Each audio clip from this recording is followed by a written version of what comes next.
without Jesus Christ, there is no hope. There is no truth with a capital T. There is no even external objects. There is no chair.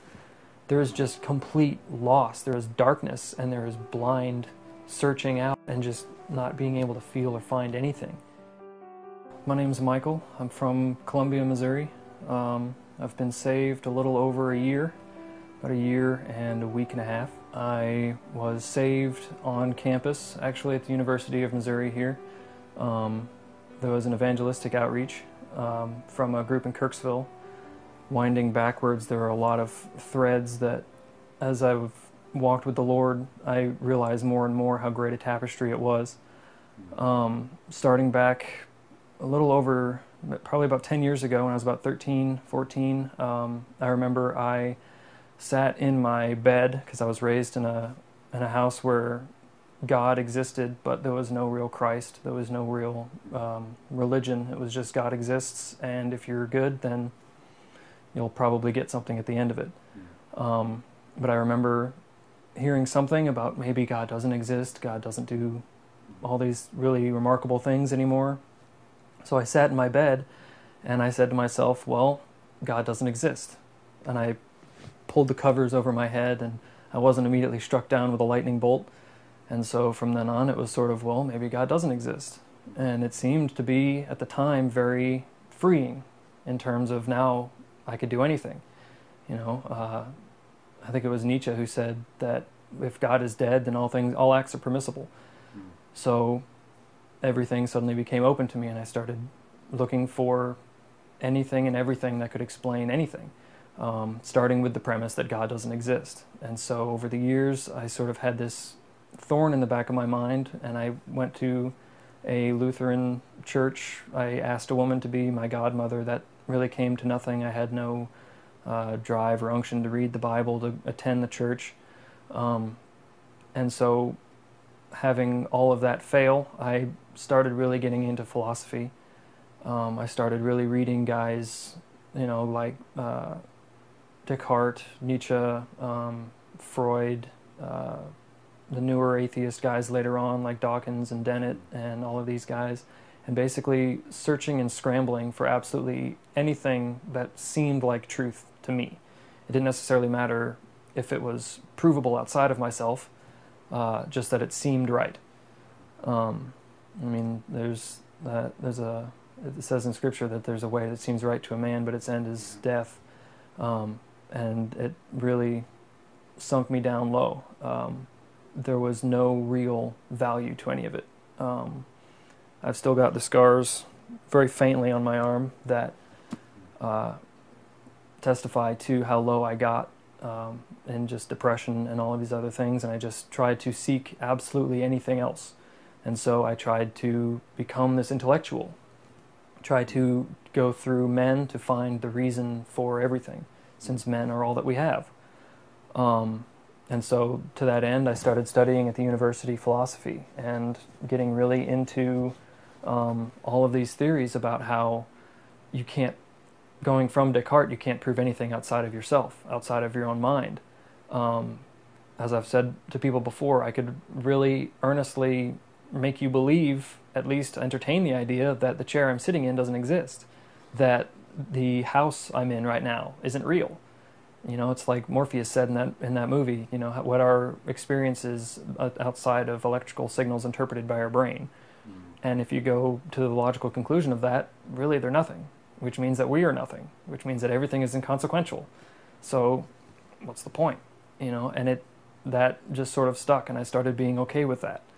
But as I started studying more and more, I took a class probably a year and a half to 2 years ago now on the varieties of religious experience, because it seemed to me that regardless of my lack of faith, there was something still valuable about faith. There was still that thorn that said that there was something amiss. And so in the varieties of religious experience class, I really got a sense of a faith in faith, and I valued people who had faith because it seemed like there was something else. I didn't know what. I was just looking for it in men. So the it became what I was looking for in terms of truth, lowercase t. And so through seeking that in this class, and through reading one of Richard Dawkins's books, actually, a strident, militant atheist, leading me to consider the things of God as pretty glorious.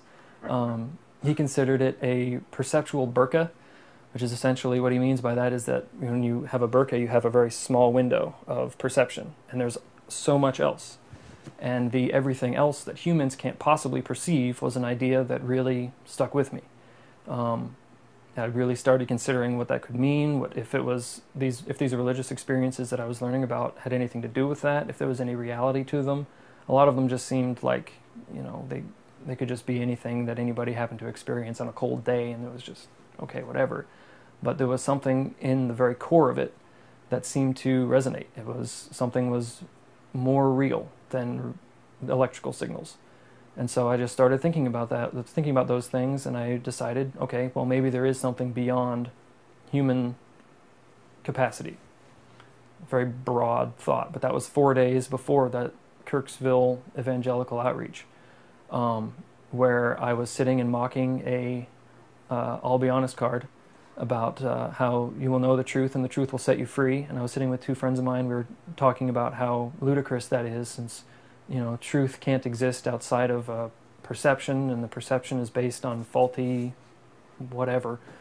And we were just laughing about this, and a girl from Columbia came up and talked to me and just asked, can I ask what you guys are talking about?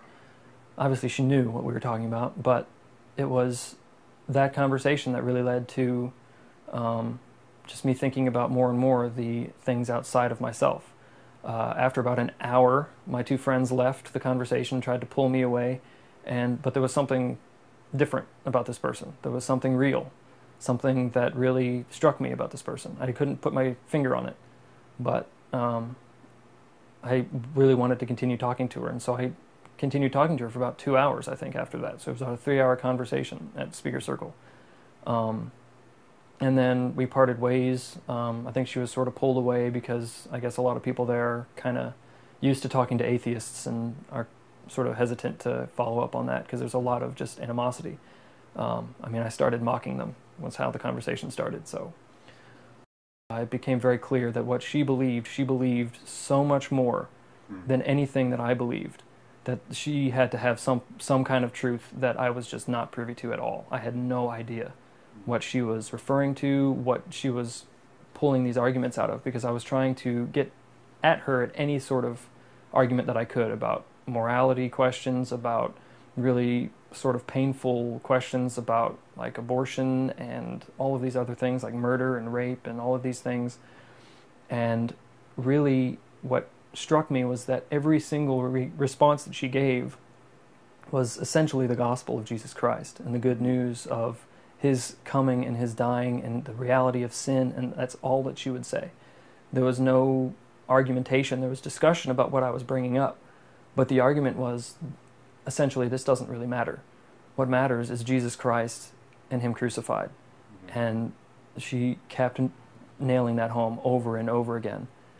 And by the time we split, there was a real drive to want to read the Bible, to see what she was talking about, if any of it was true.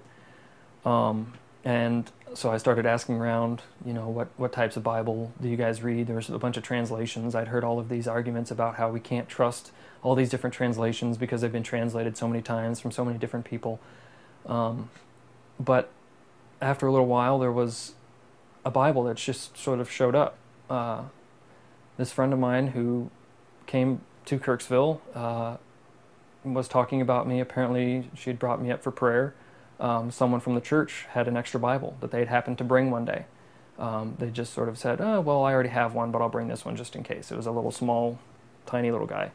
And this friend of hers gave it to her to give to me, and I started reading it. And I started with John, and I started just really considering the things of God and wondering what was actually happening to the world, essentially. And I continued talking to